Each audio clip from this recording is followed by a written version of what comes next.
E aí, pessoal? Oi, tudo bem com vocês? Voltamos aqui hoje para continuar um pouquinho da nossa aula sobre o Vivaldi.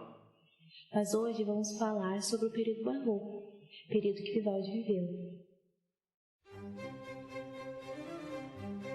Barroco é uma palavra de origem portuguesa, que quer dizer pedra ou pérola assimétrica, irregular, sem forma. No geral, em todas as artes, o barroco era caracterizado por contrastes.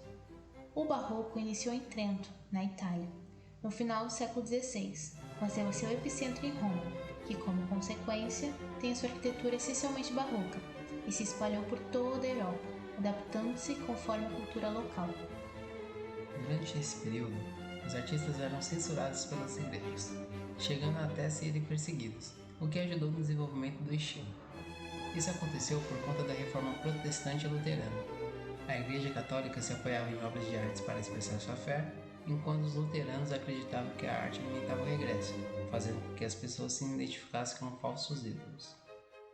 Assim, os católicos, para não se deixarem abalar, começaram a investir nas obras de artes com apelo religioso nas pinturas, esculturas e até mesmo na arquitetura. A pintura tinha um jogo de luz e sombra, onde o foco de luz está sobre a figura principal, como por exemplo o trabalho de Caravaggio, Invocação de São Mateus. O curioso é que naquela época muitos pintores também eram escultores e arquitetos, como Gian Lorenzo Bernini, com as suas obras O Êxtase de Santa Teresa, Cátedra de São Pedro, Santo Andrew e Santo Tomás, e na arquitetura com a Praça de São Pedro. A arquitetura e as artes visuais se complementam com um novo meio de expressão artística, as pinturas no teto, como por exemplo na apoteose de Santo Inácio de Andrea Pozzo, teto da igreja de Santo Inácio de Loyola, em Roma, que fez com que o teto parecesse enorme. Já na música barroca, os compositores estavam muito focados pelo conceito de som, e querendo reproduzi-lo em suas obras, começaram a introduzir passagens de solo contrastando com a orquestra.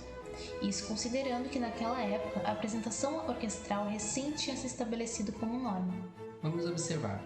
Por exemplo, no concerto para flauta em Dó maior de Vivaldi, interpretado pela solista Anna Fuzek, temos momentos de contraste onde há solo, somente o instrumento tocando,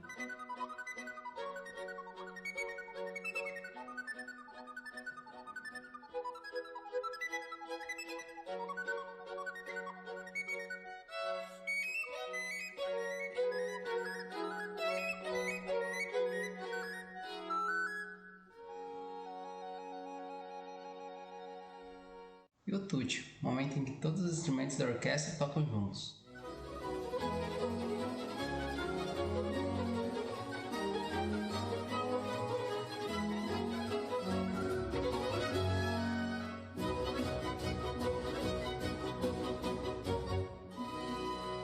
Foi durante o Barroco que a orquestra começou a ganhar forma, sendo composta por muitos instrumentos de corda.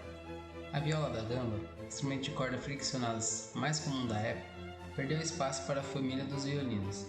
As violas da gamba não tinham um formato padrão, mas eram um pouco mais largas e mais curtas comparado à família dos violinos. Ainda possuía trastes móveis que serviam para marcar as notas e para microafinação.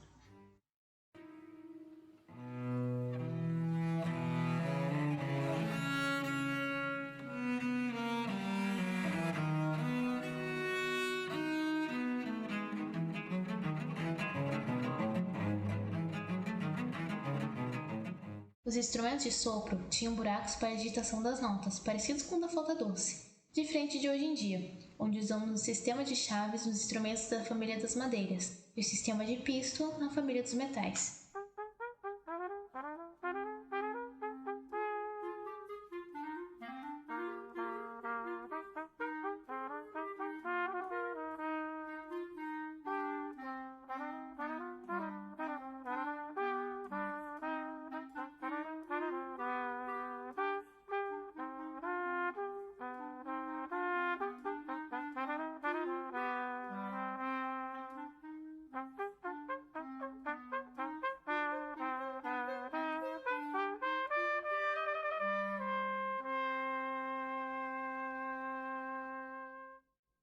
Você sabe que instrumento é esse?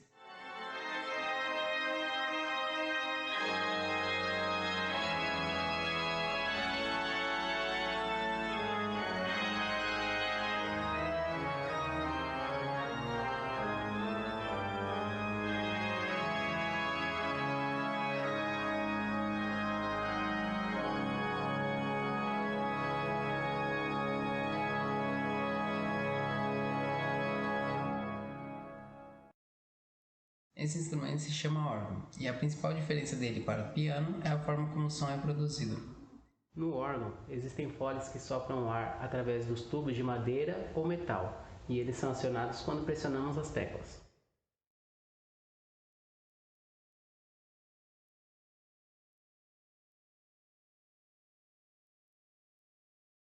Além disso, ele também possui teclas embaixo para tocar com os pés e fazer as notas mais graves.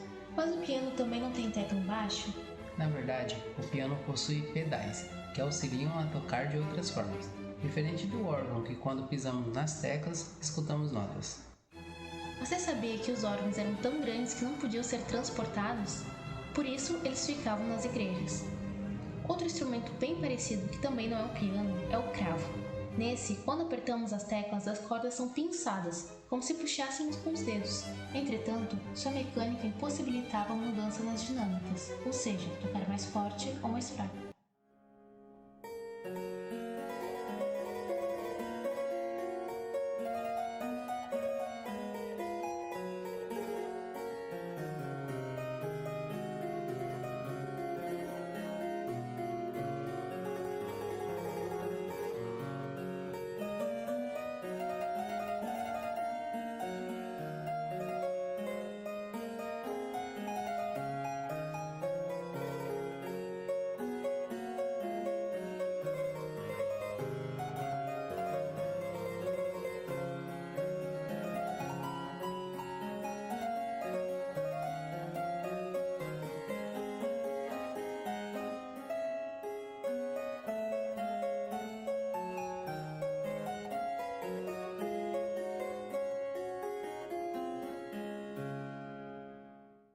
Você deve estar se perguntando: E o piano, como funciona?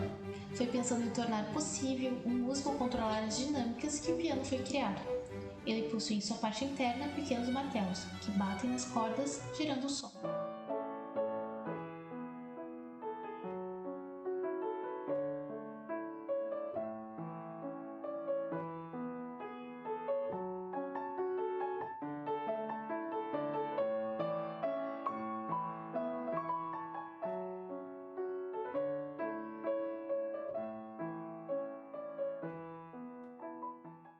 E esse instrumento aqui, vocês acham que é qual?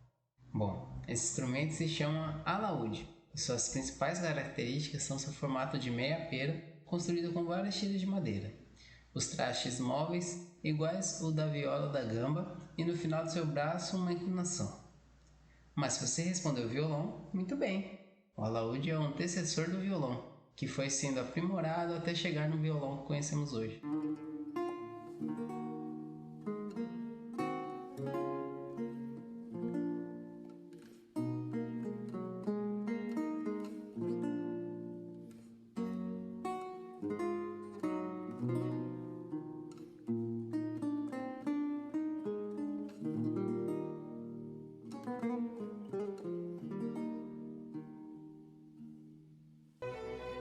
Então por hoje é isso, pessoal. Até a próxima.